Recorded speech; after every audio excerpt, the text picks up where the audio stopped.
Good evening. As you close your eyes, let the weight of the day begin to fade away.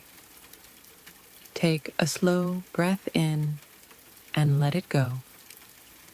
Here, in this quiet space, there is nothing you need to do, nowhere you need to be.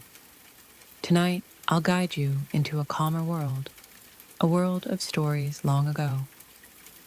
We'll drift together across the deserts and mountains of the Silk Road, where caravans carried not just goods, but ideas and dreams. And then we'll step into the hushed halls of Alexandria to glimpse the light of a library that once held the wisdom of the ancient world. So settle in, let your thoughts grow softer like footsteps fading into the distance, and allow the gentle stories of the past to carry you toward rest. Long before planes flew across continents or ships crossed the oceans, there was a thread that tied east and west together. It wasn't one single road, but a web of paths, deserts, and mountain passes stretching across thousands of miles.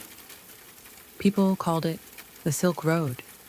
It began in China, where silkworms spun their delicate threads into fabric finer than anything the West had ever known. To touch silk was to touch wealth itself. Smooth, shimmering, alive with color. Caravans carried these precious rolls of silk on the backs of camels, winding slowly through deserts like moving shadows. But silk was only the beginning.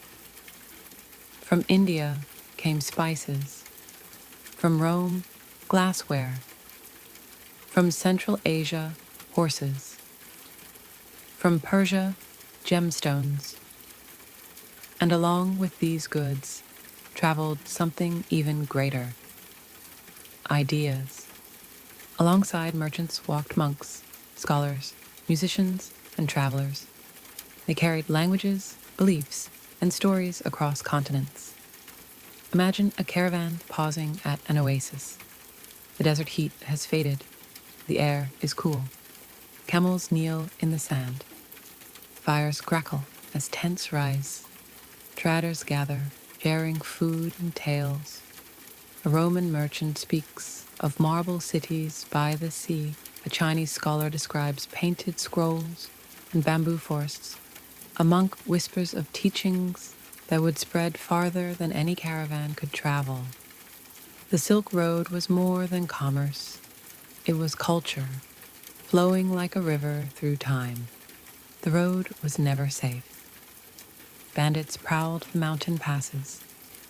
Deserts swallowed those who strayed. Storms scattered caravans like leaves in the wind.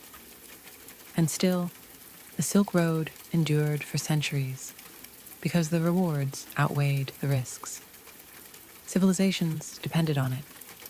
Through it came Buddhism into China, papermaking into the West, mathematics from India into the Middle East, and astronomy across every culture it touched.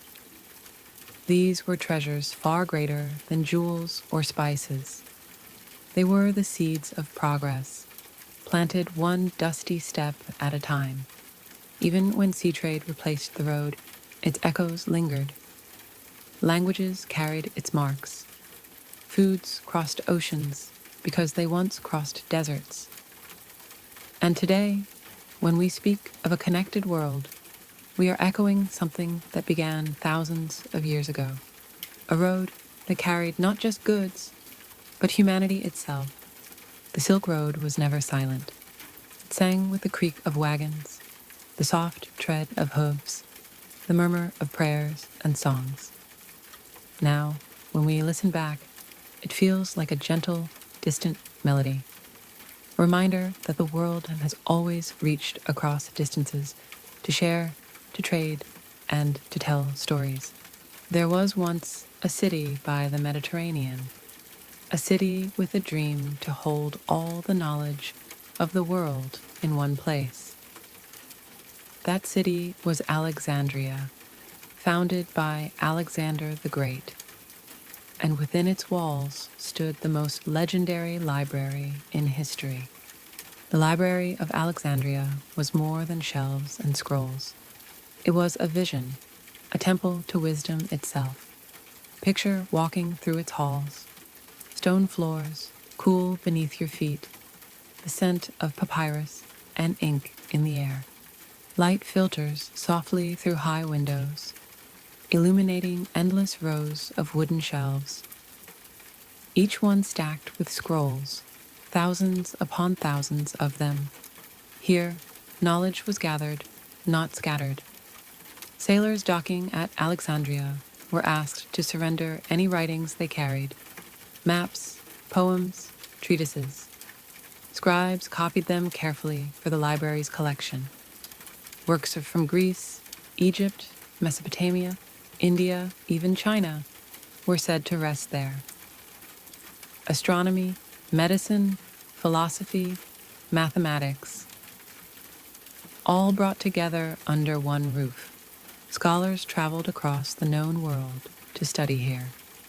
Imagine sitting among them, unrolling a scroll of Euclid's geometry, or listening as an astronomer explained the movements of stars that guided ships across seas.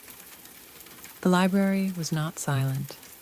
It was alive with debate, with teaching, with discovery, and yet it is the silence of its loss that we remember most. No one knows exactly how the library fell. Some say it burned when Julius Caesar's ships set fire to the docks. Others believe centuries of neglect slowly emptied its shelves.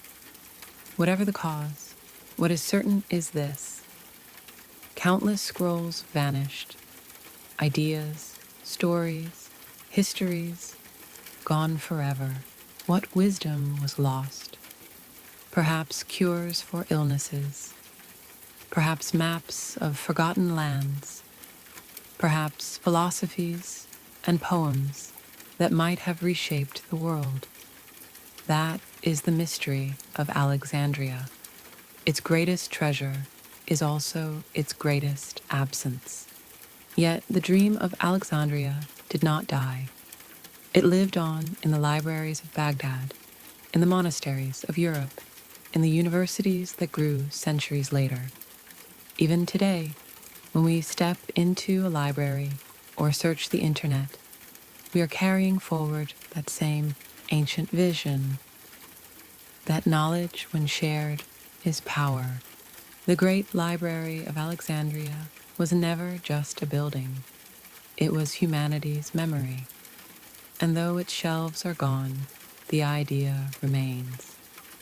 Somewhere, in every book we write, in every discovery we preserve, the light of Alexandria still flickers softly in the dark. And so, our journey through history comes to a gentle close. The roads grow quiet, the scrolls are set aside, and the night wraps us in calm. If this story carried you a little closer to rest, I invite you to stay with us. Subscribe so we can wander together through more forgotten paths and ancient places. Leave a like so others can find their way here too. And share your thoughts. I'd love to know which part of tonight's journey stayed with you most. For now, let your eyes grow heavy, your breathing slow, and your mind drift softly into dreams. Until next time, sleep well.